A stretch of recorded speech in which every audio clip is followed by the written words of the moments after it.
Você ouve agora o IPOcast, o podcast semanal do IPO Brasil. Duani, que prazer hoje aqui estar contigo de novo, meu amigo. E hoje também na presença do Ricardo Mello, um cara Ambev há muito tempo. Vai dar uma aula aqui para nós, tenho certeza, da cultura da Ambev, de carreira executiva. Prazer estar aqui com você de novo, meu amigo. E o Ricardo é um pernambucano. Segundo pernambucano que a gente tem aqui. Primeiro foi o Zé Pessoa, um IPOer, né, um estandarte do IPO no Brasil. Foi sensacional a nossa conversa com ele, né? E Ricardo, muito bem-vindo aqui ao nosso IPOcast. Vai ser um prazer hoje estar à tarde contigo aqui. Opa, o prazer é meu, Gustavo. Duani, obrigado assim, pelo convite, né? Acho que é uma honra para mim poder estar aqui hoje, né? Dividindo um pouco aqui da minha trajetória pessoal, trajetória na Ambev e também aprendendo aqui, né? A gente sempre aprende com esses papos, essa troca de ideias. Então, estou super feliz em estar aqui hoje fazendo parte desse podcast aqui do IPO. Bacana, Ricardo. Esse sotaque ainda existe, né? Tá lá dentro ainda. Ricardo, você tá em São Paulo já há muito tempo, mas como é que foi o teu começo de vida em Recife, família? A gente sempre começa pelo começo para entender as raízes das pessoas e depois saber como é que elas chegaram até onde estão, né? É isso aí, acho que esse é um bom começo, né? Acho que a gente sai da terrinha, mas a terrinha não sai da gente, então eu já estou há bastante tempo fora de Recife, né? Eu tô há 24 anos que eu saí de Recife, coincidiu quando eu entrei mais ou menos na Ambev, mas eu tenho uma conexão muito grande, né, com Recife, pernambucano, com muito orgulho. A minha família toda mora lá, tenho vários amigos, né, de infância que a gente conecta até hoje, quer dizer, super próximos. E aí, contando um pouquinho dessa história da minha vida, né, pessoal, assim, os meus pais, né, moram em Recife até hoje. Então, meu pai, ele foi um funcionário de carreira da Chesf, que é a Companhia Hidrelétrica do São Francisco, então é uma estatal, e ele fez carreira, 26, 27 anos lá na Chesf, chegando a diretor, foi super bacana. E minha mãe é uma funcionária pública da Sudene, também fez uma carreira de mais de 20 anos na Sudene, então foi esse cenário que eu vivi, de muita, diria assim, estabilidade. Foi uma infância, né, super bacana, com meus dois irmãos. Tenho dois irmãos que moram em Recife até hoje, que a gente é muito próximo, o Beto, né, o Humberto e o Rodrigo. E essa é um pouco onde tudo começou, né? E dali onde eu casei com a Paula, que é a minha esposa. E aí vocês vão ver, de tudo que eu falar aqui hoje, acho que a Paula tem uma participação assim gigante, né? A Paula sempre foi essa base assim sólida do nosso, né, da nossa família e dessa jornada que a gente definiu, né, juntos encarar aí mundo afora. Então eu vou em alguns momentos falar aqui da Paula, que eu acho que foi uma pessoa fundamental. E a gente nessa jornada aí, né, desde os 24 anos fora de Recife, Paula de Recife, a gente casou e saiu pelo mundo e tivemos nossas 3 filhas, que são as 3 Marias, como eu chamo. A Maria Fernanda, que tem 19 anos já, né? A Maria Eduarda, 17 anos, e a Maria Carolina, né, com 15 anos, acabou de fazer 15 anos. Então essa é a família que a gente construiu e que faz parte aí da minha história, da minha jornada. 3 irmãs e você também, você e mais 2, 3 irmãos, né? É isso aí. Quais eram as idades, a diferença de idade entre vocês? Os meus irmãos também muito próximos, né? Acho que eu sou o irmão do meio, o Humberto mais velho, ele tem 2 anos a mais, né? Então eu tenho 50 anos, meu irmão mais velho 52 e o irmão menor 48. Então muito nessa linha, nessa proximidade, que eu acho que é bacana, né? Que gera essa convivência e você cresce junto e pra gente funcionou na nossa casa. E acho que as minhas filhas também, né, são muito próximas, a gente adora estar junto, estão mais ou menos ali na mesma fase, né, e tem sido super bacana. Agora, pais com carreira pública, né, é um pouco daquele pensamento, né, de permanecer por muito tempo numa empresa. É um pouco diferente do ambiente mais arrojado, quase empreendedor, que uma empresa como a Ambev, uma carreira como a Ambev proporciona, né? Onde você precisa estar sempre se desafiando e a companhia tem desafios interessantes e tal. De onde veio esse insight de se provocar para fazer outras coisas? Acho que essa pergunta é super interessante, que eu vou resgatar o meu começo, né? Eu me formei em engenharia civil na PUC, na Universidade Católica lá de Pernambuco, meu irmão também. E aí, quando meu pai estava se aposentando da Chesf, quase ali no último ano, a gente decidiu montar uma construtora. Então, na verdade, eu comecei empreendendo. Acho que eu nunca contei como tanto engenheiro. essa história como engenheiro civil. A gente montou uma construtora, que era eu e meu irmão trabalhando, mas o meu pai também como sócio, né, ainda trabalhando ou naquela transição para aposentadoria. E a construtora durou uns 3 anos. Acho que no começo foi muito bacana.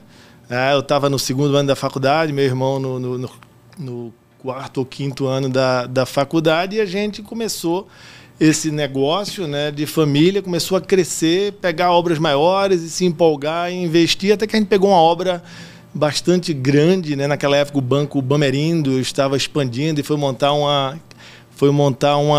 agência em Recife. A gente, super se empolgou e de alguma forma se endividou ali para, né, poder fazer aquela obra e, enfim, 8 meses, 1 ano depois, começou o problema, a obra não foi como a gente estava prevendo, depois tivemos um monte de causa trabalhista, aí você imagina. Então a gente terminou desistindo até muito rápido e foi uma decisão dura, né? Mas naquele momento eu disse, puta, bacana empreender, mas eu acho que eu vou, né, buscar um pouco o que o meu pai tinha ali, um pouco mais da segurança, mas eu gostava, né, de trabalhar com mais assim, energia, né, em busca de grandes sonhos. Foi onde surgiu a Ambev. Eu lembro demais quando a gente estava fechando a empresa, um amigo lá de Recife... Qual era o nome da empresa, Ricardo? A empresa era CPM, Construtora Pereira de Mello. CPM. E os amigos do IPO, não sei se todos sabem que você teve. Acho que não sabe, talvez a turma do fórum. A turma, né, do fórum, certeza. Com certeza vão saber, mas os outros não. E foi assim, foi meio traumático, né? Porque, poxa, você se empolga, monta uma empresa, vai no 2º ano, bem no 3º, quando deu tudo errado. E meu pai, como era muito seguro, né, e muito correto, ele dedicou aquele próximo 1 ano e meio a pagar todas as dívidas. Ele pegou quase que metade da aposentadoria, do pacote dele, quitou uma por uma. O que eu dou um crédito hoje, assim, desde ter entrado na Ambev, né, e ter ficado tranquilo, né, com o meu nome, com a reputação de toda a nossa família. Então foi muito bacana o meu pai ter tido essa atitude naquele momento. E isso marcou muito a minha vida, mas foi o que impulsionou. Aí dali eu entrei na Ambev, tinha um processo seletivo que esse amigo, né, o Rômulo, me indicou, disse, poxa, agora eu vou me abraçar em alguma coisa. Eu acho que a Ambev é um bom balanço, né? Porque eu, naquela época estava lá, tinha o Grupo Garantia, tinha comprado a Brahma, então vendendo aquele sonho grande. Então eu digo, poxa, eu vou empreender, mas dentro eu posso ser dono do meu próprio negócio, mas dentro de uma empresa grande, né? Com toda uma capacidade de investimento, e uma empresa que estava, né, com sonhos grandes para partir do Brasil para o mundo. E foi aí que eu entrei, né? E foi muito bacana esse momento que eu entrei em Recife, num projeto piloto, né, que a companhia fez naquele momento, lá em 96, que chamava até Projeto Forró, por conta do Recife, que era um piloto de montar uma distribuição própria. Então, naquele momento, acho que vocês imaginam assim, mas os revendedores, né, a gente tinha 100% da distribuição era feita por revendedores, né, da Ambev, empresas familiares de muito tempo. E a gente decidiu ser, né, a companhia viu um insight de ser dono assim, da sua própria distribuição e criar isso como uma vantagem competitiva que poderia, né, levar e gerar muito valor para a companhia. E aí eu fui contratado como supervisor de vendas numa equipe lá com 6 vendedores. No momento zero, time zero desse projeto, no time Ricardo. Zero, a gente estava montando o projeto, eu contratei, a gente fez a primeira pré-venda, né, a venda da distribuição direta. A gente mediu a primeira nota fiscal da Ambev, né, como distribuição. E aí foi super interessante, porque esse projeto ele era muito relevante e os próprios, né, os 3 fundadores lá, e principalmente o Marcel Teles, na época, era o projeto dele. Então ele viajava para Recife uma vez por mês, e isso para a gente foi espetacular, né? Tava no holofote, assim. Essa proximidade com o Marcel. Proximidade, e o nosso desafio era construir, né, um modelo de distribuição direta que a gente pudesse levar aquilo replicar para todo o Brasil, replicar e ser dono, né, da nossa relação direta com os clientes, e isso fez uma diferença muito grande ao longo dos anos. A gente desenvolveu processos, desenvolveu sistemas, desenvolveu as pessoas, o conhecimento que antes estava todo nas revendas, trazendo para dentro da companhia. E isso que me impulsionou, porque eu fiz parte desse projeto. Então, aquele ponto assim, né, do estar no lugar certo, tal, e pegar aquela oportunidade, eu sempre falo muito, né, falo para minhas filhas, né, o tempo inteiro, poxa, pai, tá bom, já sei, mas é que life is about choices and priorities, né? A vida, você tem escolhas que você tem que fazer e priorizar, né? Porque às vezes também as pessoas escolhem um monte de coisa, mas não priorizam, não focam, não tem aquele esforço para conseguir, e aí gera frustração, né? Você tem escolhas que você não consegue entregar. Então eu sempre procurei, né, fazer as escolhas, né, serem muito bem pensadas, e uma vez a escolha feita, foco, priorizar, sem olhar para trás, com determinação. E foi assim que eu construí a minha vida. Se perguntar às minhas filhas, elas vão lembrar dessa frase assim: Life is about choices and priorities. Você falou para mim essa frase no nosso briefing. Agora, é muito claro, é mais claro para nós hoje entender o quanto a Ambev se prepara para ter os melhores talentos trabalhando na companhia, né? Agora, 24 anos atrás, eu acho que isso já existia, né? Essa preocupação, porque isso vem desde a época do Banco Garantia, de ter sempre um time outstanding, um time de nível de entrega muito alto. E para a Ambev, imagina, a Ambev contratou um cara de quantos anos você tinha? 23, 24 anos. 24 anos de idade, tinha sido empreendedor, tinha quebrado uma empresa, e isso, né, cria uma preparação. O que você acha assim, que a Ambev, que já certamente escolhia pessoas talentosas, né?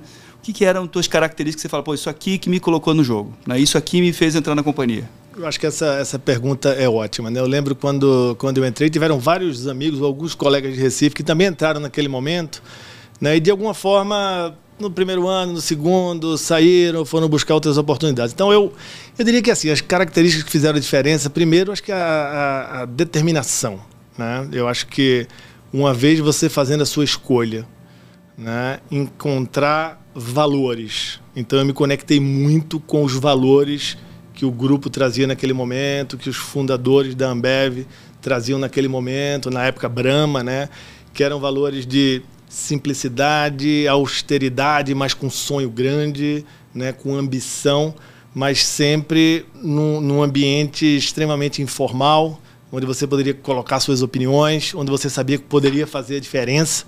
Então isso para mim fez toda a diferença, e eu fui ocupar esse espaço, né, sempre tentando. Eu sempre falo assim que as pessoas às vezes, né, falam muito da capacidade que algumas pessoas têm, seja pela formação que ela teve, pessoas extremamente inteligentes. Eu acredito muito no esforço, no trabalho duro, na atitude, né, positiva, e isso fez muita diferença para mim. Então, acho que para mim um grande diferencial foi essa, né, vontade, essa energia que eu coloquei, e, de alguma forma, conectar muito bem com as pessoas. Então, acho que desde o dia 1, hoje eu estou na área, né, de gente, de recursos humanos, mas passei 22 anos na área comercial da Ambev, mas eu diria que a minha grande característica que fez a diferença foi ser uma pessoa muito social, conectada, com interesse genuíno, preocupado com as pessoas, né, em formação de time, estar junto, dar o apoio ao mesmo tempo, né, brigar pelo time, defender as coisas que eu acreditava. Então, acho que essas foram as características, assim. Aí, obviamente, ao longo do tempo, aprendendo mais e pegando mais algumas das capabilities técnicas, né, entendendo mais do processo, né, do processo comercial, das alavancas de vendas. Então, ao longo do tempo, eu fui aprimorando, né, e trazendo mais desse conhecimento, mas eu diria que a parte dos soft skills, ou assim, a minha conexão e capacidade de liderar os times acho que fez a maior diferença. Eu acho que esse momento teu, né, 0, vamos dizer assim, que você acabou de mencionar, putz, alguns amigos entraram também, imagino que a Ambev estava formando essa situação, esse projeto todo, então estava recrutando, né? Atraindo gente, isso aí. E aí tem gente que não fica, né? Eu lembro disso na minha época da Arthur Andes também, era assim, you either stay or not, né? Ou você se adapta à cultura local e tem um pouco de flexibilidade, até porque a gente é jovem, né, quando está no início da carreira. E eu acho que fica até um recado aqui, porque, Ricardo, imagina que tem um mundo Ambev escutando nós aqui também. Você é um embaixador da Ambev hoje aqui, falando da companhia, que é a maior companhia do mundo hoje no ramo dela. Então, putz, e é legal até porque esses projetos continuam na Ambev, né? A Ambev é uma empresa que não para de crescer, que você vai falar aqui um pouco pra gente, que se atualiza a todo momento, né? E sempre surgem esses projetos, né? Então, para quem estiver entrando, sempre ter essa tua dica aí, que acho que é fundamental, né? Acho que sim. Aí, para mim, tem uma palavra resiliência, né? Eu acho que hoje eu vejo as novas gerações, eu vejo todo mundo querendo que as coisas aconteçam do dia para a noite. E aí também tem esse mundo de startup, que é sempre em busca do crescimento muito rápido, mas eu realmente acredito, né, em consistência, em geração de valor, né, em médio e longo prazo, em fazer as coisas, né, certas, em ter uma estratégia clara, né, e ser consistente ao longo do tempo, né, a cada dia e construindo, seja ela qual for a empresa, a fundação, e sempre pensando, né, que uma empresa é feita de processos, né, de produtos, ela é feita de gente, né, e ela é feita de sonhos, de cultura que alimenta toda esse flywheel que a gente chama assim, né? Então acho que essa é um pouco da minha visão. Esse projeto, então, que você fez parte, para quem conhece um pouco mais do mundo Ambev, sabe que, de fato, isso se tornou um diferencial competitivo da Ambev mais tarde, né? Que é essa capacidade de chegar de uma maneira diferente em comparação a outros produtos que têm o mesmo mercado, né? Que competem com a Ambev. E criou-se um diferencial competitivo a partir desse projeto. Como é que foi a tua trajetória a partir daí? Você teve a oportunidade uma oportunidade de ouro, né? De começar... com um projeto maravilhoso, próximo de gente que tem um nível de conhecimento muito alto, um nível de influência alto também.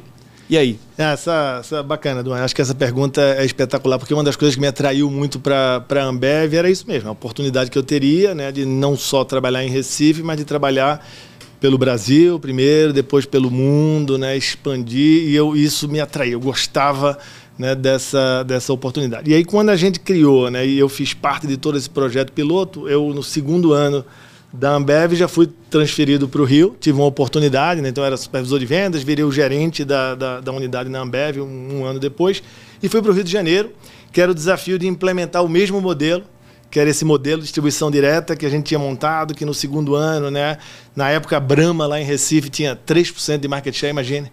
Então a revenda quebrou, a gente entrou para assumir, levou, sei lá, de 3% para 11%, 12% em um ano, e aquele modelo virou. Aí fui para o Rio de Janeiro, que o desafio era pegar a Skol, que era a marca líder no Rio, e a gente assumir a primeira operação de distribuição direta de uma marca líder, com outro cenário, com outro contexto.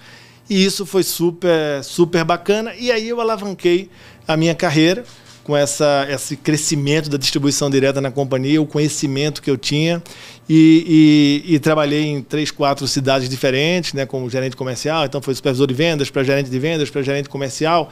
Trabalhei no corporativo, em algum momento onde a companhia, né, seja o Marcel, deu o clique e disse: esse é o modelo, agora um bom estilo Ambev, vamos sair de 20% de distribuição direta para 70% em 3 anos.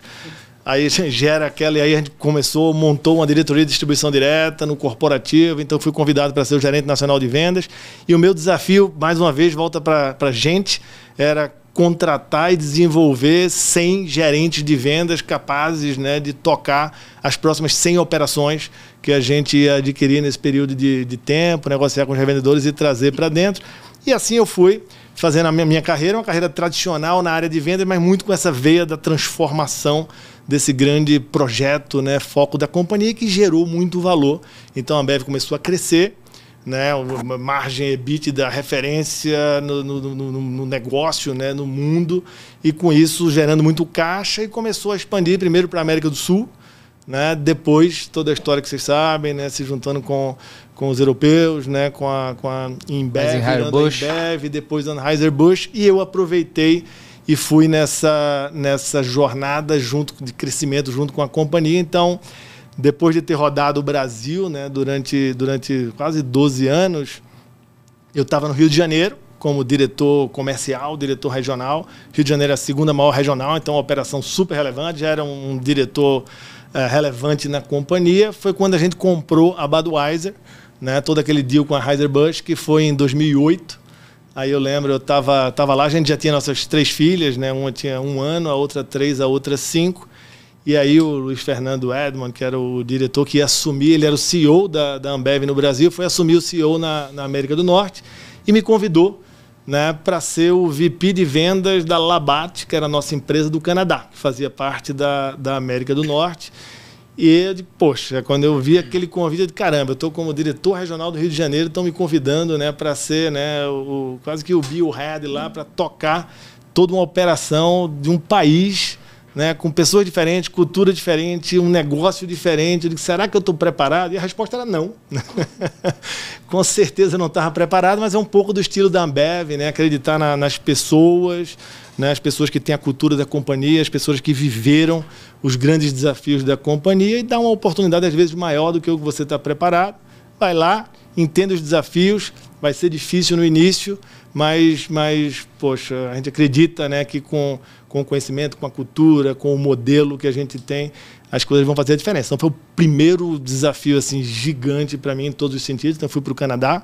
Aí você falou, Paula... Então, veja aí bem. já era Veja quinta, bem. né? Já era quinta para Paula, quinta vez, né? Digo, Paula, Houston, we have a problem. Né? Já voltamos aqui nessa conexão da Paula, no Canadá, 2 registros importantes. Sobre essa história, você falou do momento da aquisição da Budweiser. Tem o livro Sonho Grande, escrito pela Cristiane Correia, que narra logo no início do livro a assinatura desse contrato e tal. E tem um outro, que quem me falou foi o Pierre Monroe, que é De Um Gole Só. A história da Ambev e a criação da maior cervejaria do mundo pela Ariane Abdala. Esse livro, né, o livro da Cristiane é um livro que fala muito mais do ponto de vista da história, né, narra uma história. Isso. E De Um Gole Só fala um pouco mais das entranhas ali da Ambev, né?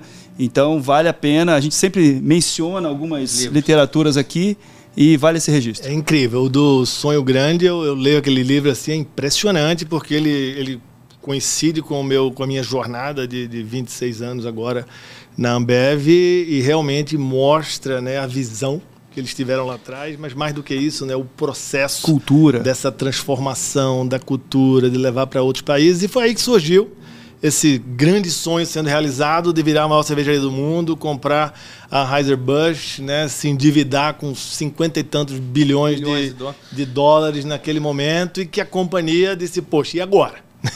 Temos um negócio maravilhoso que a gente adora. O livro fala isso. Vai assinar? Fala, vai assinar? Vai assinar, bom. Vai assinar? Então vamos assinar. Então, assinar sem dinheiro, 52 bilhões de dólares. Lembrando que isso aconteceu ali naquela 2008, né, em toda aquela crise mundial, e a companhia disse, agora a gente precisa fazer esse negócio acontecer e fazer acontecer rápido, senão a companhia vai quebrar com uma dívida desse tamanho. E foi aí que teve um movimento muito grande. Eu tive a oportunidade, que era, poxa, vamos pegar os executivos da Ambev no Brasil, que estão há 12, 15 anos, conhecem do negócio, do modelo, que a gente confia nas pessoas, e vamos colocar, né, nas posições chaves que dê para a gente a segurança. E foi aí que eu fui convidado. Aí volta para Paula, né, o Houston, we have a problem. Paula, vamos mudar mais uma vez. Ela, poxa, bacana, mas a gente já foi Salvador, São Paulo, Recife, Rio... Qual é a próxima cidade? Não, agora é um país. Agora a gente vai um desafio um pouquinho diferente. Né? Ela, caramba, mas não pensou 2 vezes. Né? Isso que eu falo que a Paula ia aparecer aqui várias vezes, que é uma guerreira, sair do Rio de Janeiro, né, com nossas 3 filhas, uma com 1 ano, a outra com 3, a outra com 5. Então a gente pegou um voo no Rio de Janeiro, o Rio 40 graus, né? E fomos para Toronto. Chegou lá em Toronto, menos 30 graus. Então eu digo assim, foi um voo de 70 graus de diferença. E aí tem uma história interessante, né, que marcou muito, assim, quando a gente chegou no aeroporto de Toronto, aquela coisa toda nova, a gente desbravar aquele mundo novo. Com certeza o maior desafio da minha vida, quando a gente abre a porta do aeroporto, aquela porta automática, né, quando a porta se abre assim, a minha filha de 1 ano, acho que ela nunca tinha sentido frio. Ela estava 1 ano morando no Rio de Janeiro, com 40 graus. Quando ela abre toda encasacada e sente aquele vento de menos 30 graus vindo, ela se bate assim, aí ela fica sem entender. Eu digo, caramba, vai ser duro. Vai ser diferente. Mas vai ser bacana, estou animado. Então essa é um pouquinho da história. E aí chegamos lá e foi duro. E a verdade é que foi duro ou duríssimo. Acho que o primeiro ano, né, seja por toda a adaptação, um negócio novo. Eu lembro, a gente também falou aqui um pouquinho no início, né, da importância de entender o contexto local, de conectar com as pessoas, da cultura local.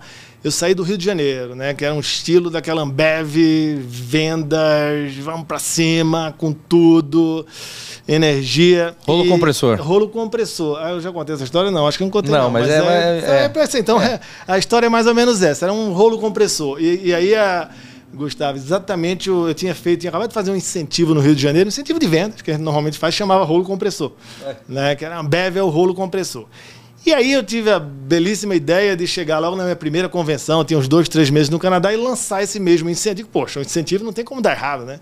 Rolo compressor, vamos dar uma premiação aqui para os canadenses, os caras vão se empolgar para a gente ir para cima da concorrência e tal.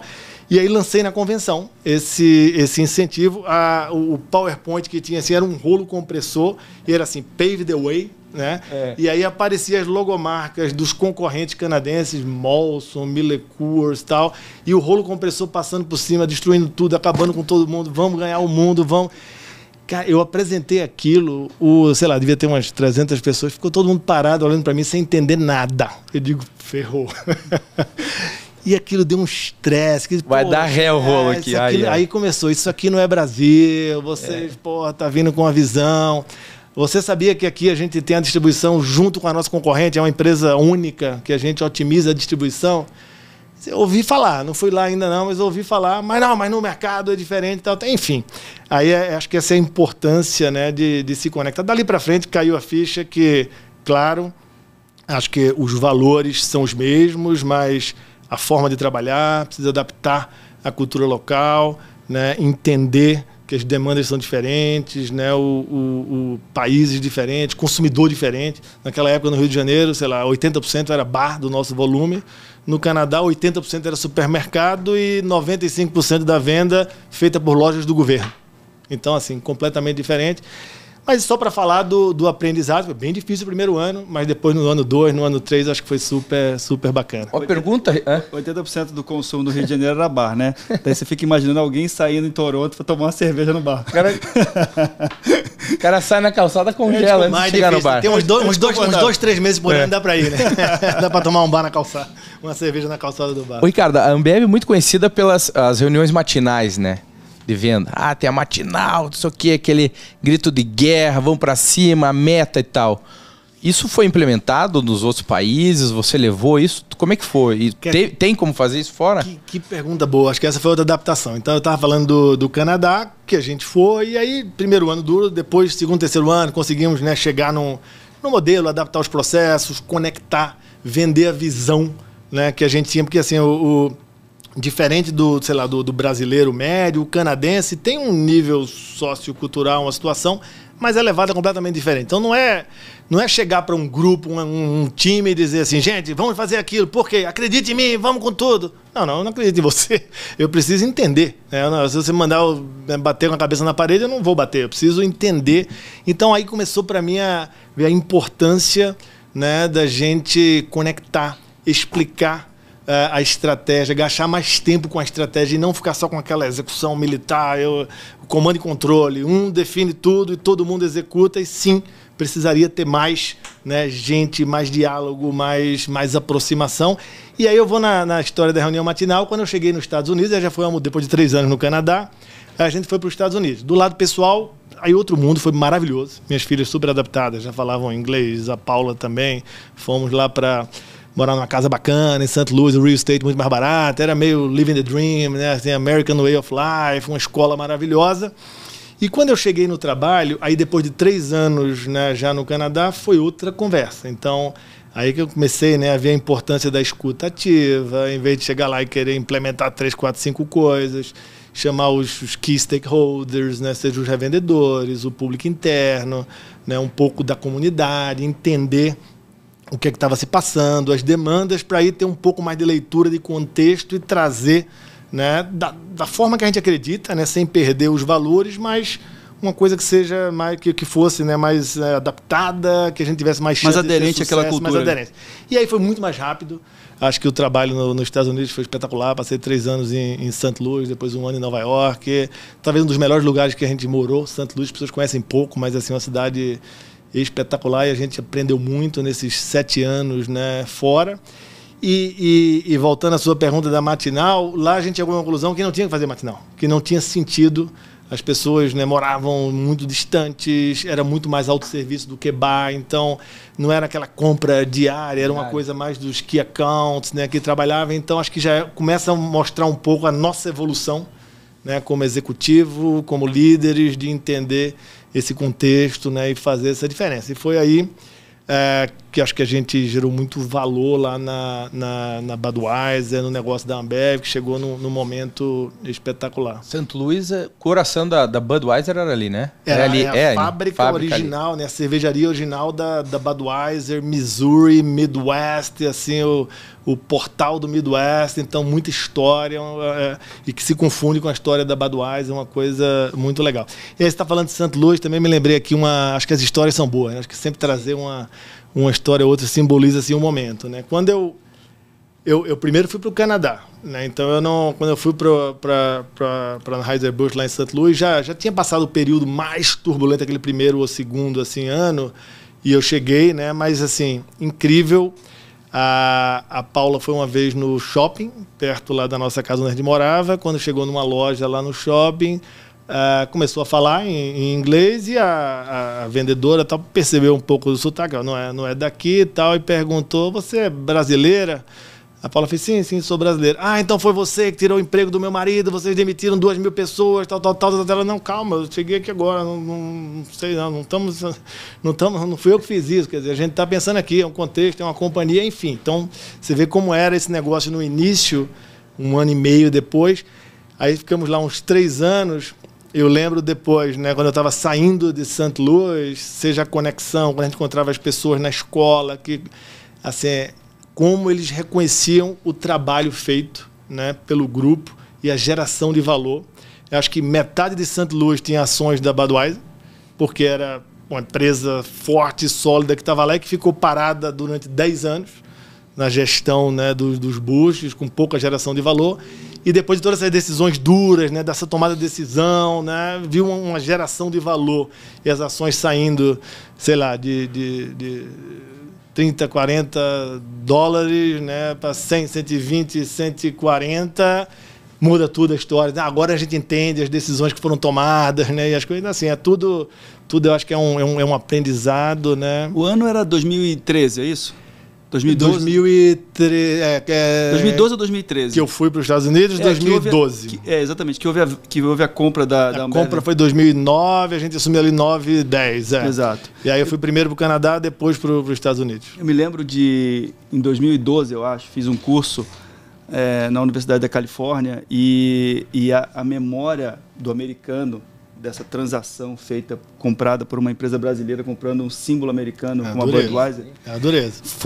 Era emblemático. Aquilo era falado o tempo inteiro, em todos os lugares, né? Então, foi difícil, né, para aceitar, assim, quer dizer, chegaram os brasileiros para comprar a empresa, mas, enfim, como tudo na vida, né, depois que você mostra o caminho, a proposta da companhia, de geração de valor, desenvolvimento, a quantidade de oportunidade que gerou para as pessoas, né, que estavam lá dentro, em todos os sentidos, foi espetacular. E aí eu fechei esses 7 anos assim, desse ciclo, né, no Canadá, Estados Unidos, e surgiu uma oportunidade para eu vir para o Brasil. Voltar para a terrinha. Voltar para a terrinha num momento super tranquilo, que foi ali em 2016. Né? Foi quando exatamente eu cheguei em janeiro e março, foi o impeachment, né, da Dilma, e que estava um turbilhão aqui o mercado. Então eu brinco, né? Não sei se era by chance ou by design, né? Se eu era escolhido, mas assim, sempre me colocavam nos lugares e momentos mais difíceis, né, na minha chegada. Pra e de novo, helicóptero, descer de rapel. É isso aí, né? Mas cada um tem a sua missão, né, e as suas características. Talvez pela minha, né, forma de trabalhar, de conectar, né, de conseguir gerar valor, gerenciar esses grandes momentos de crise, que a chegada no Brasil também, o primeiro ano foi muito difícil. A gente chegou em janeiro, impeachment em março, eu lembro demais, assim, 2 bilhões de dólares de impacto do câmbio no nosso custo, mais uns 2 bilhões de dólares de impacto de imposto que tinha sido mexido naquele momento, né? A gente já começou o ano devendo 4 bilhões de dólares. Então, foi um desafio, mas até que depois, 17, 18, acho que foi muito bom e começou toda a transformação da Ambev, né, que a gente vai falar um pouquinho aqui também. Quero entrar nessa transformação, mas tem um ponto assim que é emblemático para mim. Eu trabalhei numa companhia que foi adquirida pelo GP Investments e que tem toda aquela escola de cultura do triunvirato, lá o Jorge Paulo Lema, Beto Sicupira e Marcel Telles, né? E me chamou muita atenção em termos de carreira, né, o quanto para você estar numa companhia investida pelo GP, você precisava ser um profissional completo nas diversas competências que um profissional precisa ter, né? Então, você precisa ser um bom líder, você precisa ter uma capacidade de inovar, você precisa ter uma capacidade de organizar a sequência das coisas, você tem que ser transformador, você tem que usar a caixa de ferramentas de uma maneira completa, sob pena de você não passar para o próximo nível. Passar para o próximo nível, atingir posições de liderança maiores, requeriam de você ser completo, né? A gente falava que muitas vezes na hora de promover alguém, a gente fala assim, não, falta mais lateralidade nesse cara. Se o cara não está preparado, o cara não percorreu lateralmente tudo que ele poderia percorrer para dar um passo para cima. E quando fala-se do programa de excelência, do PEX, né, e das matinais, né, todo o processo, toda a engenharia por trás disso, um bom processo, uma capacidade de execução absoluta, fazia diferença. Total. E algumas empresas, inclusive, iam lá copiar o que a Ambev fazia. Claro, virou um modelo, né? Iam, mas assim, não conseguiam fazer da mesma forma, porque era uma simbiose da metodologia com a cultura, então era algo único. Da estratégia, né? Quer dizer, fazia parte da estratégia da companhia de uma forma muito forte, né? Uma crença naquela habilidade de replicar modelos. Replicar modelos. Acho que essa... Eu queria que você falasse dessa caixa de ferramentas. Legal, aí. Acho que esse é um ponto interessante que você trouxe, Duane. A gente, acho que por muito tempo, eu separo a Ambev assim, duas grandes, tiveram muito mais, mas para simplificar aqui, duas grandes fases, né? Acho que a primeira fase, né, é o que eu chamo da fase que a gente tinha, a fase da expansão, através de M&A, crescimento orgânico, inorgânico, né, expansão da distribuição direta, conquista do mundo. Então era quase que um jogo de war. Né? Embev. Que aí era Ambev para a América do Sul, para Embev, tinha que chegar mais rápido, consolidar o mercado.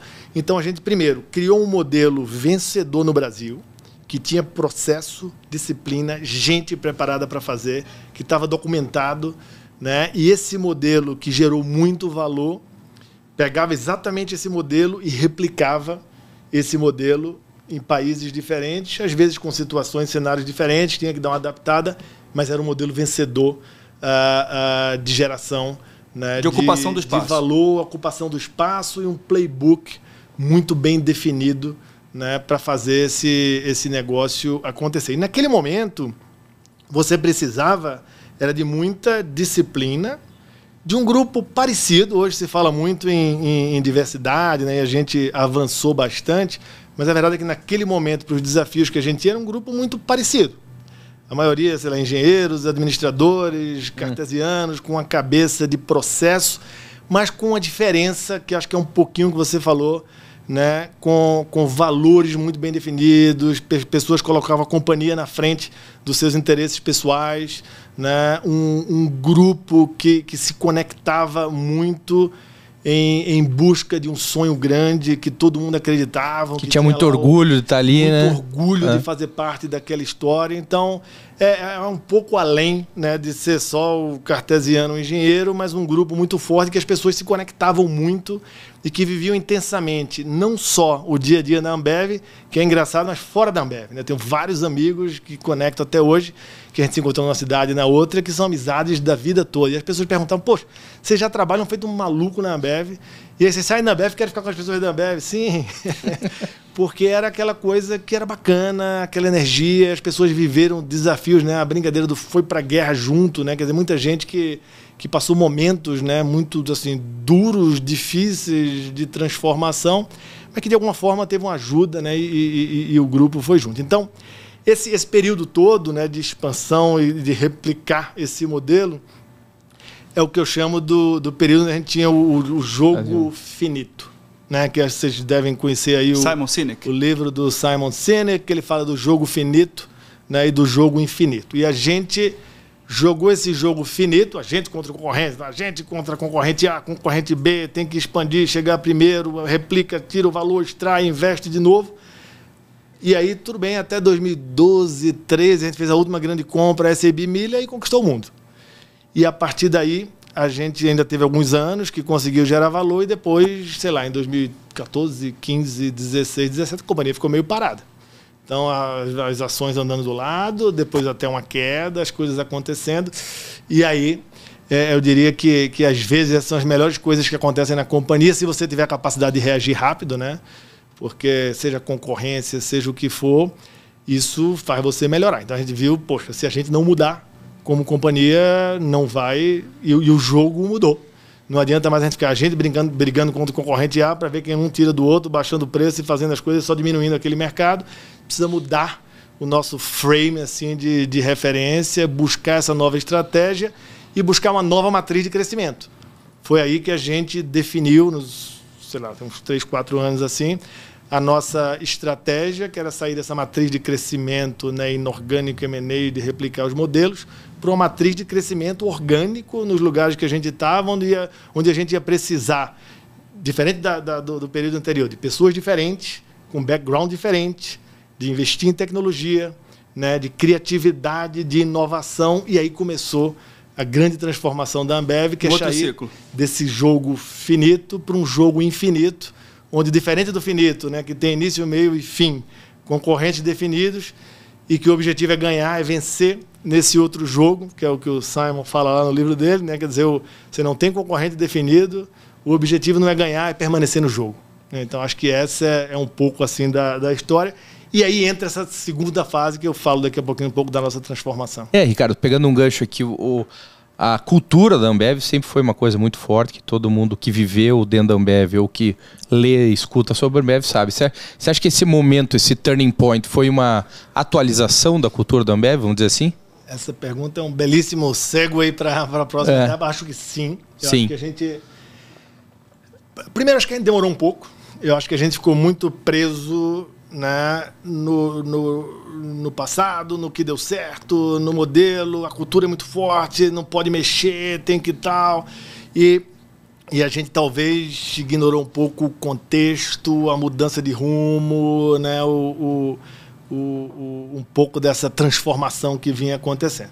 Mas acordamos e eu acho, Gustavo, que esse foi o principal ponto, né? A gente, poxa, para a gente vencer nesse novo mundo, a gente precisa adaptar, a gente chamou de evoluir. Né? Não é que é mudar a cultura, tem muita coisa da nossa cultura que a gente gosta e continua sendo válido, e ela é a base. Uma atualização, né? Vamos dizer. É uma atualização. Então, sonhar grande, ter espírito de dono, né? A meritocracia, ter gente boa, preparar, tudo isso continua válido, mas aí nessa transformação cultural, junto com a transformação do business, a gente viu que tinham 3 valores, depois de conversar com muita gente, né? De entender, e aí se abrir mais para o mundo externo, né? Entender o que estava acontecendo, 3 valores que iam fazer a diferença, né? Para a gente adicionar na cultura, que era o valor da colaboração, que a gente não era tão bom nisso, a gente era muito self-centered, né? Assim, voltado para a gente mesmo, que tudo bem, funcionou para o período anterior, né? Baixa a cabeça, foco, entrega.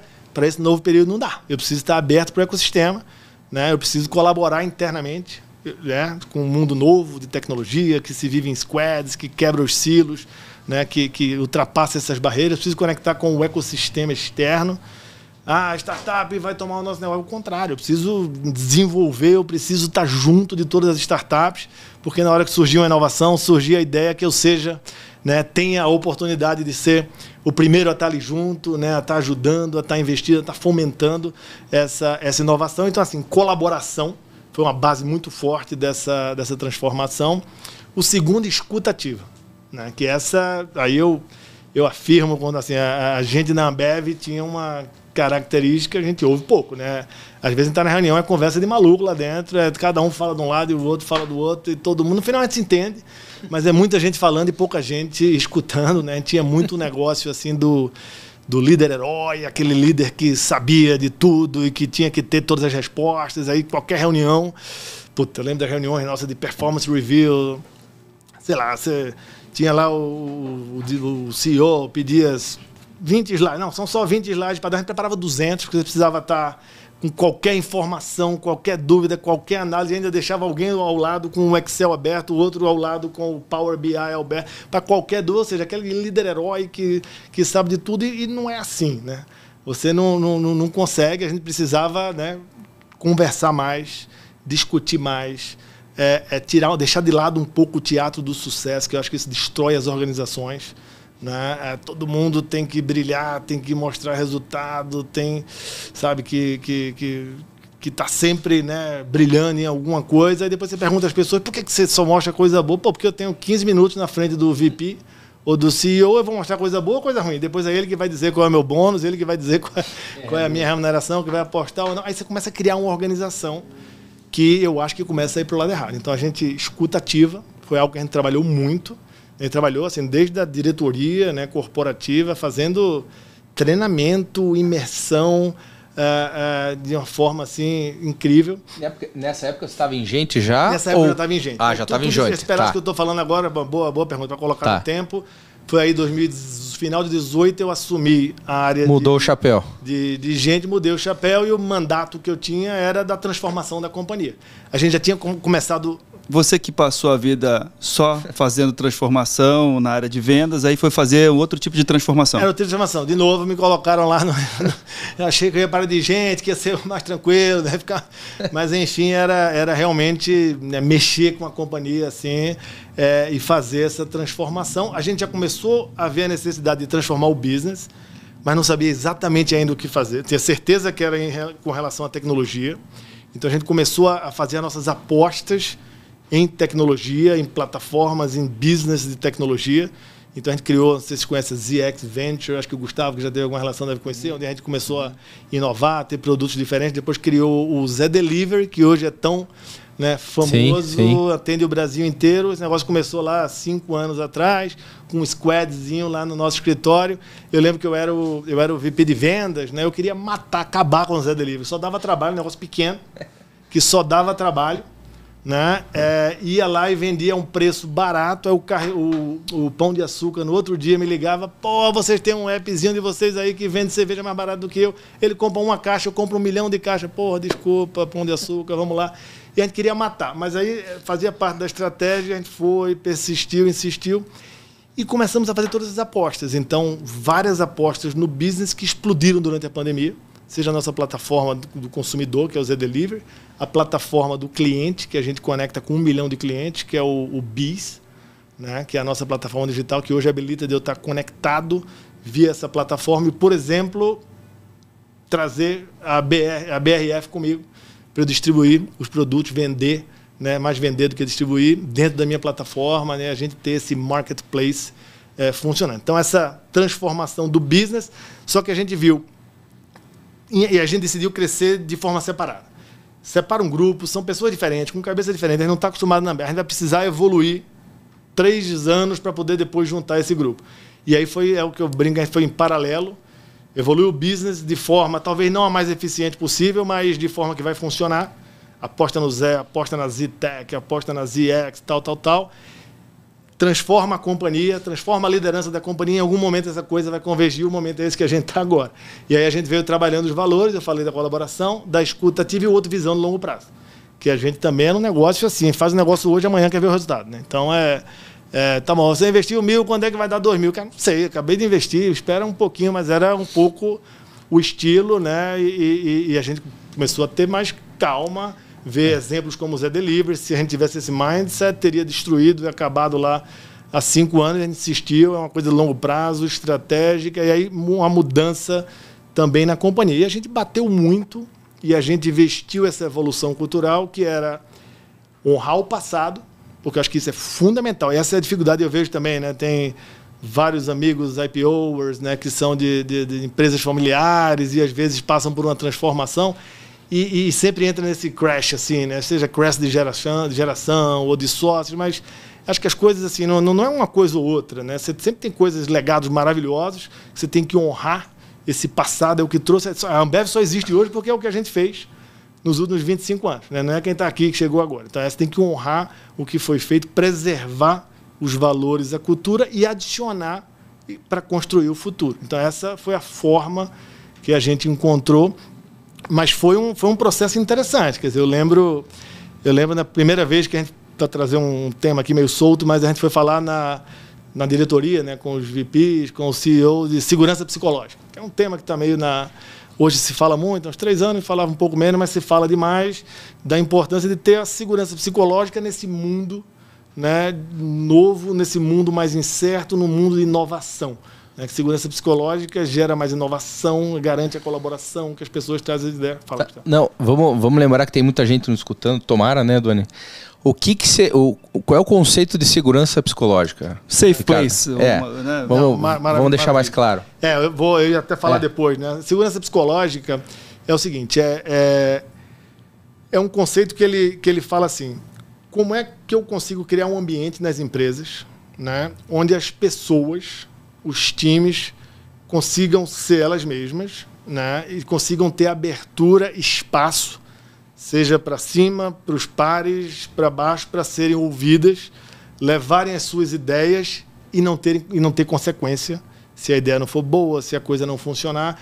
Então, é um conceito muito básico, né? Mas é um conceito criado pela uma professora de Harvard, que é a Amy Edmondson, né? Professora de Harvard, que criou esse conceito e que toda a teoria dela é que nesses ambientes, né, nas empresas de segurança psicológica, isso ela estudou muito no mundo de tecnologia, que era um mundo muito menos individual, de um grande diretor, líder, e muito mais o mundo da inovação, né, dos squads, dos grupos. Né?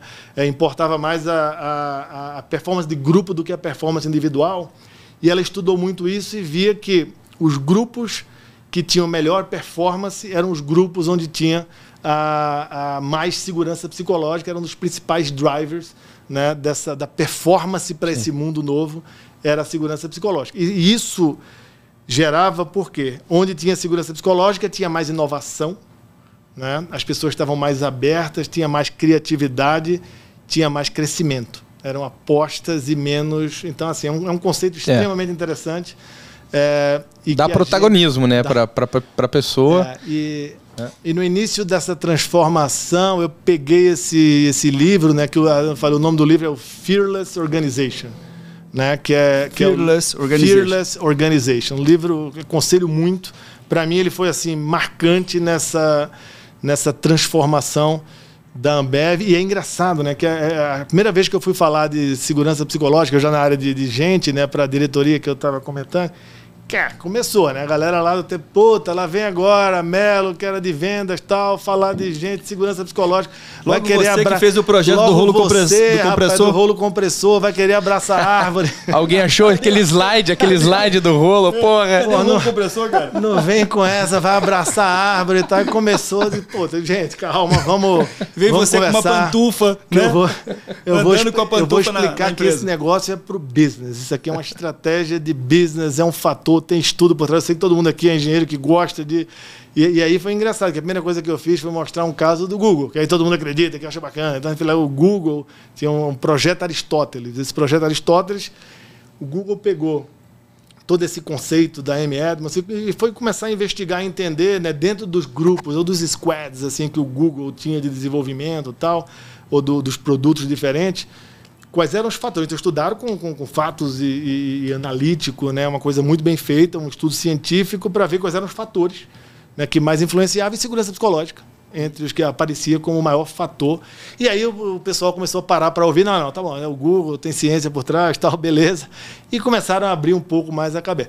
Aí depois, acho que eu lembro na reunião de diretoria seguinte, né, a gente ia falar de outro tema, E aí sai aquele livro da Netflix, o Rules, No Rules, né? Como é que é? Regra, esqueci. Quem escreveu foi a pessoa de gente. Foi de gente do Netflix. Já pega o nome aqui. O nome do livro é Rules, No Rules, né? A regra é não ter regra. Então, a regra é não ter regra, isso aí. A regra é não ter regra. E aí, 2 horas antes da gente começar essa segunda reunião, eu marquei 5 reuniões de 5 horas para trazer todos os novos temas para a diretoria. Isso, diretoria, só um paredezinho. Nós estamos falando Brasil, Latinoamérica. Latinoamérica, ok. Países. Aí a gente ia fazer uma sessão que a gente chamou do Transformation Journey. Uma jornada de transformação. Se a gente levasse a transformação para a companhia toda, sem os líderes seniors aqui acreditarem, não vai funcionar. Então, vamos passar 5 meses antes da gente falar qualquer coisa fora dessa sala. A gente vai quebrar o pau no bom sentido aqui dentro, mas a gente vai ver o que é que faz sentido, o que é que não faz, o que é abraçação de árvore, o que não tem nada contra abraçar árvore, mas assim, e o que é pragmático, né? E qual é o meio do caminho. Então, nesse segundo grande encontro que a gente teve, que ainda era esse tema mais soft e tal, que todo mundo ficava meio incomodado assim, aí 2 horas antes lançaram o livro, né, da Netflix. Aí o CEO manda uma mensagem no grupo, que a gente tem um grupo do WhatsApp, com todo mundo diz: eita aí, ó, ferrou, agora, puta, tá aí, a Netflix trouxe o gabarito, tem que acabar com essa porra toda de vamos, esse negócio, a gente, né, porra, tem que ser hardcore, que a Netflix vinha com todo o conceito do, não, tratar adulto como adulto, né, aqui você tem, as pessoas têm autonomia, mas demite no dia seguinte, se não tiver, então roots, assim, e eu olhava para aquilo e eu dizia assim, toda cultura, né, ela é feita de muita luz e de sombra. Todo mundo tem luz e sombra. Nessa transformação cultural, a gente, né, viu as nossas luzes, o que era luz para a Ambev, e deixou e reforçou e foi trabalhar nas sombras. E eu sempre falava, cara, no dia que a Netflix passar a não dar resultado, essa cultura dele vai... as sombras vão aparecer de uma forma inacreditável. É engraçado que agora a Netflix deu uma caída forte aí, né, nas ações, despencou e tal. E aí começa, não, porque a cultura da Netflix, pô, não era espetacular que estava até agora, então também as pessoas vão pro extremo. Mas eu li esse livro, eu achei muito utópico também, assim, eu achei que foi uma camada um exagero, extremo oposto, né? Eu acredito no balanço, eu gosto das coisas, mas assim, eles também estavam fazendo um ponto que foi legal. A gente pegou muita coisa dali também, para, né, tratar adulto como adulto, não querer ser tudo comando e controle. Franqueza radical e tal. Franqueza radical, que é fundamental. Tem muito conteúdo, não estou desmerecendo, acho que o livro é muito bom. O meu é mais que ele encaixou e caiu num momento ruim pra gente, do que a gente estava lá querendo transformar, né? E aí 2 horas antes o Jean bota no grupo assim, fez, com esse livro aqui o Melo vai ter muito mais trabalho, brincou. Aí foi bacana que a gente entrou na reunião e gerou uma... quebrou o gelo. Por sinal, o Jean é IPOer, né? Você sabe, o Jean Gereissati é IPOer, entrou no ano passado, super bacana, assim, ele que toda essa transformação. Para não deixar os registros passarem, O Jogo Infinito é um livro do Simon Sinek, que fala sobre a dualidade do jogo infinito e do jogo finito. Do jogo finito. E as diferenças e o que é que muda, e o que a companhia precisa se atualizar e evoluir para chegar nesses jogos. Exato. Bom, a gente vai precisar encaminhar aqui nosso bate-papo, Ricardo. Eu queria muito assim, explorar um pouco mais sobre essa questão das mudanças e pegar mais exemplos das mudanças, né? Mas eu acho que você já iluminou esse assunto. Assim, já ficou muito claro o desafio e que muitas empresas, inclusive, tentam fazer essas transformações e param no meio do caminho, né? Se perdem no meio do caminho. Não é fácil fazer. Parabéns aí para você e o time que está envolvido nessa transformação. E queria entrar um pouco numa outra porta aqui, que você é membro do IPO, né? E do capítulo Nordeste. Queria que você falasse um pouco. Esse podcast fala para middle management e C-level do Brasil inteiro. A gente acaba tendo uma concentração de membros no Sudeste do Brasil, no Sul e no Sudeste. E eu acho que é uma oportunidade que a gente tem de falar um pouco para esses líderes que estão no Centro-Oeste, no Norte, no Nordeste do Brasil. E falasse um pouco do teu capítulo, da tua experiência como IPO. Bacana.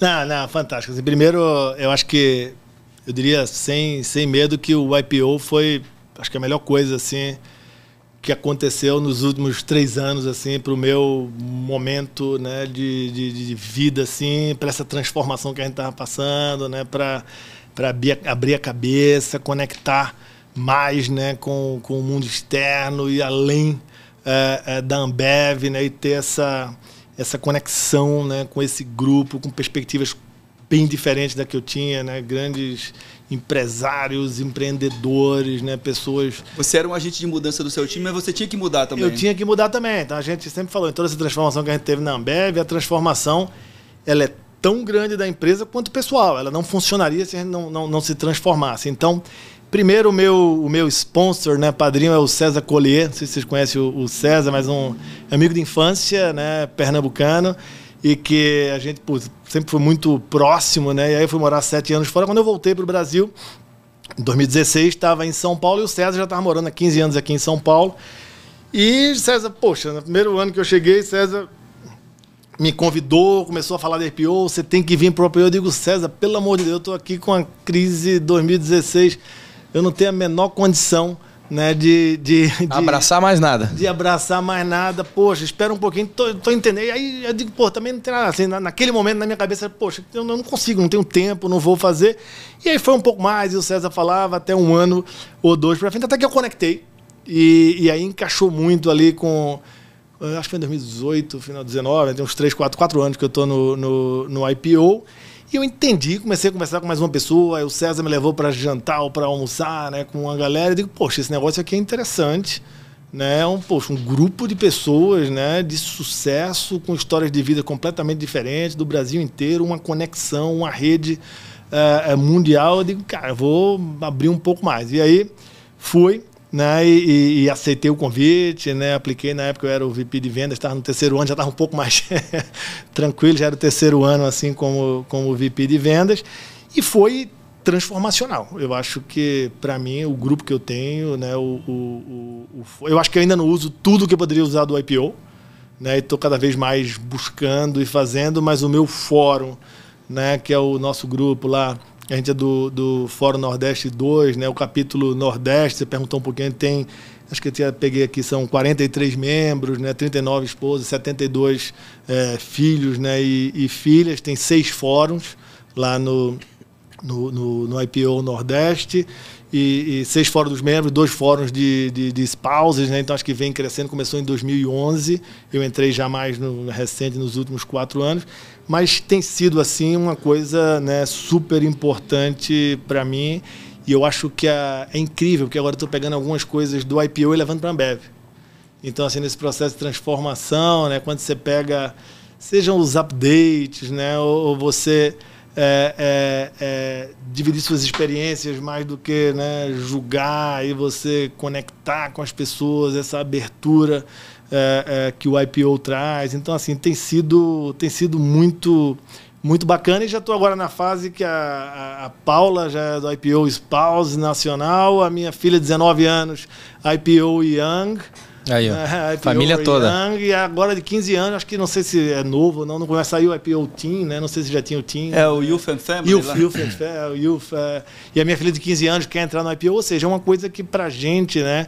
E aí todo mundo fala, depois do primeiro retreat aqui conecta, e é verdade, né? Quando a gente bota lá o grupo junto, né? Você vê que, primeiro, você tem os mesmos problemas. A gente tem o mesmo problema. Eu sou da Ambev, executivo, legal. Tem o mesmo problema, mesmos desafios, né? Que tem lá o CEO, ou que tem lá um diretor de uma empresa na cidade A, na cidade B, na cidade C, e essa conexão de gerar aquela vulnerabilidade, né? A gente poder, né, ter essa rede de ajuda, de apoio, dá muita segurança. Então, acho que é uma coisa, para mim, foi transformacional.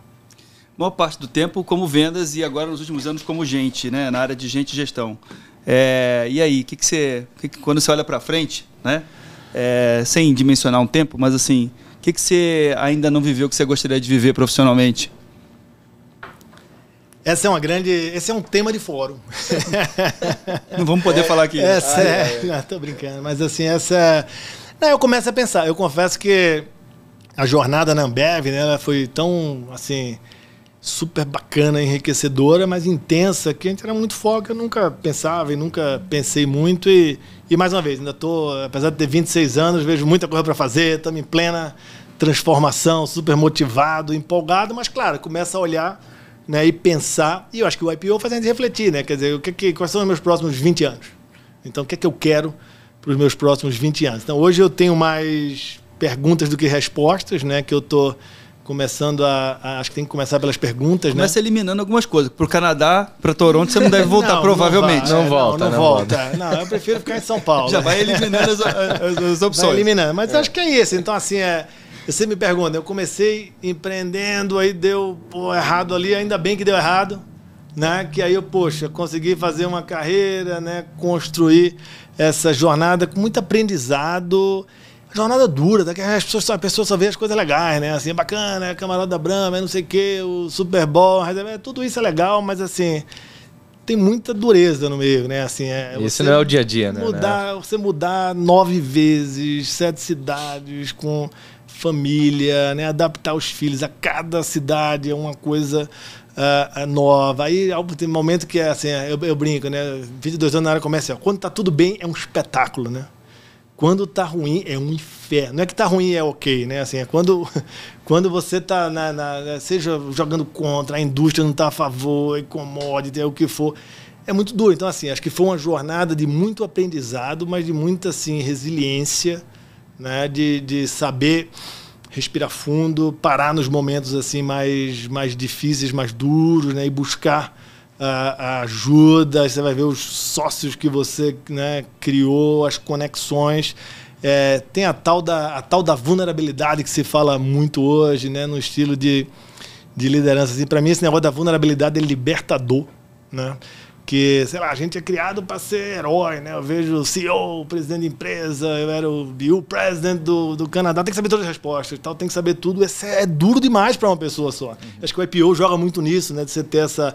Antes, para mim, não tinha IPO. Então, eu estava ali sozinho nos países e liderando aquela coisa. E realmente era às vezes um nível de angústia, né? E de sozinho, né? Sozinho e de fazer. Mas isso também gera muito aprendizado, aproxima muito a família, né? Assim, os amigos que você pode contar. Então eu estou agora nessa fase pensando, né? Depois de tudo, como é que eu posso, da melhor forma, né, alavancar o leverage. É um leverage e give back ao mesmo tempo, né? Que sei lá, com as minhas experiências, com o que eu passei, eu acho que eu posso, né, de alguma forma também ajudar, né, seja novos líderes que estão aí começando, informação, a apoiar, né, mostrar os caminhos, dividir. Aí também penso em empreender, comecei empreendendo, aí agora 25, 26, 27, 30, o que for, né, dentro da Ambev, depois, né, empreender. Executivo de novo de uma empresa, tenho dúvida, né? Para sair eu não saio da Ambev, eu fico para a Ambev para sempre, porque eu amo a Ambev, mas para sair da Ambev para ser... Mas, Gustavo, imagina o seguinte, né? Eu acho que o justo agora não seria perguntar para o Ricardo o que ele vai fazer, né? Porque para Paula, né? Para Paula, ele já mudou 9 vezes, né? Fala, Paula, agora é você que vai escolher o que o Ricardo vai fazer. As próximas 9 é você que decide, Paula. Você que decide. Essa foi... Perfeito. E sabe que é isso mesmo, que agora a gente tá, sei lá, já pelo São Paulo agora é o lugar que a gente morou mais tempo, né? Agora eu tô fazendo, depois de tudo isso, entrar no 7º ano em São Paulo. E agora as meninas ficaram maiores, né? Acho que, né, a criança 15, 17, 19, escolhendo faculdade, começa, aí volta aos choices and priorities, que era todo mundo nervoso dentro de casa, qual é a faculdade que vai escolher, o processo. E agora é a fase da Paula mesmo. A Paula agora tá mais tranquila no sentido, né, a minha primeira etapa da jornada, né, super bem cumprida. E ela acabou de entrar na faculdade de psicologia. Então eu dei muito apoio, foi uma coisa bacana. Ela queria, né, fazer alguma coisa, que ela é advogada. Lá no início, quando eu casei, a gente saiu de Recife, ela não estava nem formada. A gente foi para Salvador, ficou 1 ano, ela não conseguiu transferir, fez 1 ano de administração. Aí depois a gente foi para São Paulo, ela conseguiu entrar aqui na FMU tal, e se formar em Direito, mas foi um sague. E agora ela voltou e disse, poxa, eu vou fazer agora no 2º semestre de Psicologia. Eu disse, Paula, vai ser espetacular. Eu já mais ou menos defini aí o preço da sua consulta. Brincadeira. Cuidado, hein, cara. A minha esposa é psicóloga e às vezes eu olho ela assim e falo, Carol, para de me analisar. Então, esse é o perigo. Cuidado. Eu tô super empolgado com essa fase. Acho que a Paula com a psicologia, as meninas buscando a universidade, e eu extremamente engajado e disponível, com mais energia do que nunca dentro da Ambev, e começando a pensar nessa construção dos próximos 20 anos. Excelente. Olha, Ricardo, que papo bacana. Pô, um prazer te receber aqui. Gu, faça as honras da casa. Essa parte você faz como ninguém. Ricardo, a gente sempre presenteia aqui com muito carinho. Entre os hosts desse podcast, você é o cara que... Eu sou o book host. Você sabe, é book host, exatamente. A gente sempre presenteia a gente lê, ou pelo menos lê a review dos livros, escolhe com muito carinho, dependendo do momento também. Então, também é uma das coisas que a gente gosta de investir um certo tempinho e buscar um título bacana. Espero que você não tenha lido ainda. Isso aqui é uma biografia, que também é outra coisa que a gente gosta. Lá na empresa, eu e o Doni temos muitas biografias. É do André Agassi, um baita esportista. Tem uma história de luta interna dele muito grande. Ele foi sempre muito cobrado pelo pai para ser um grande profissional de tênis. E ele só conseguiu ser um grande profissional de tênis depois dos 35 anos de idade, mais ou menos. Foi quando ele atingiu o top 3 e com 41 anos de idade, número 1 do mundo. Então, aí ele fala de peito aberto todas as brigas internas e externas que ele teve que lutar para chegar lá. Luzes e sombras, né? Luzes e sombras, né? Luzes e sombras. Que bacana. Primeiro, não sei se sabia, mas eu jogo tênis, né? Eu gosto de tênis, mas quem joga mesmo é a Paula. Ela realmente é fanática, adora, tal. Então esse vai ser um livro, acho que tem um meaning assim, behind, que vai ser super bacana. Gente, um prazer, assim, para mim de coração, é muito especial, né? Acho que é diferente, uma fase diferente, nova, assim, da minha vida, essa conexão com o IPO, né? Essa construção, né? Eu diria que dos próximos 20 anos e que o IPO, mais do que nunca, né? vai fazer parte, faz parte disso. E poder estar aqui com vocês é incrível, que papo, assim, bacana, e sempre aprendendo aqui, né, com vocês levam de uma forma super leve. Eu tenho ouvido aí os IPO, os podcasts, né, que tem, incrível. Até conversei com o Duane quando a gente estava ontem, né, conversando. Ele disse, poxa, cara, você conhece todo mundo nesse nível de detalhe? Ele falou, não, algumas pessoas não. Eu digo, caramba, mas pô, vocês conectam tão bem, assim, um negócio tão incrível. Então, assim, parabéns pelo trabalho. E eu sei que não é simples, né, de preparar, de fazer, assim, incrível. Parabéns e obrigado. Eu que te agradeço, nós te agradecemos, Ricardo. Muito demais, demais. Foi uma aula aqui hoje, passear pela tua carreira, né? E como teu pai e tua mãe, carreirista e longa data, né? Acabou fazendo igual o pai e a mãe, tá vendo? Exatamente. Isso é papo de fora também.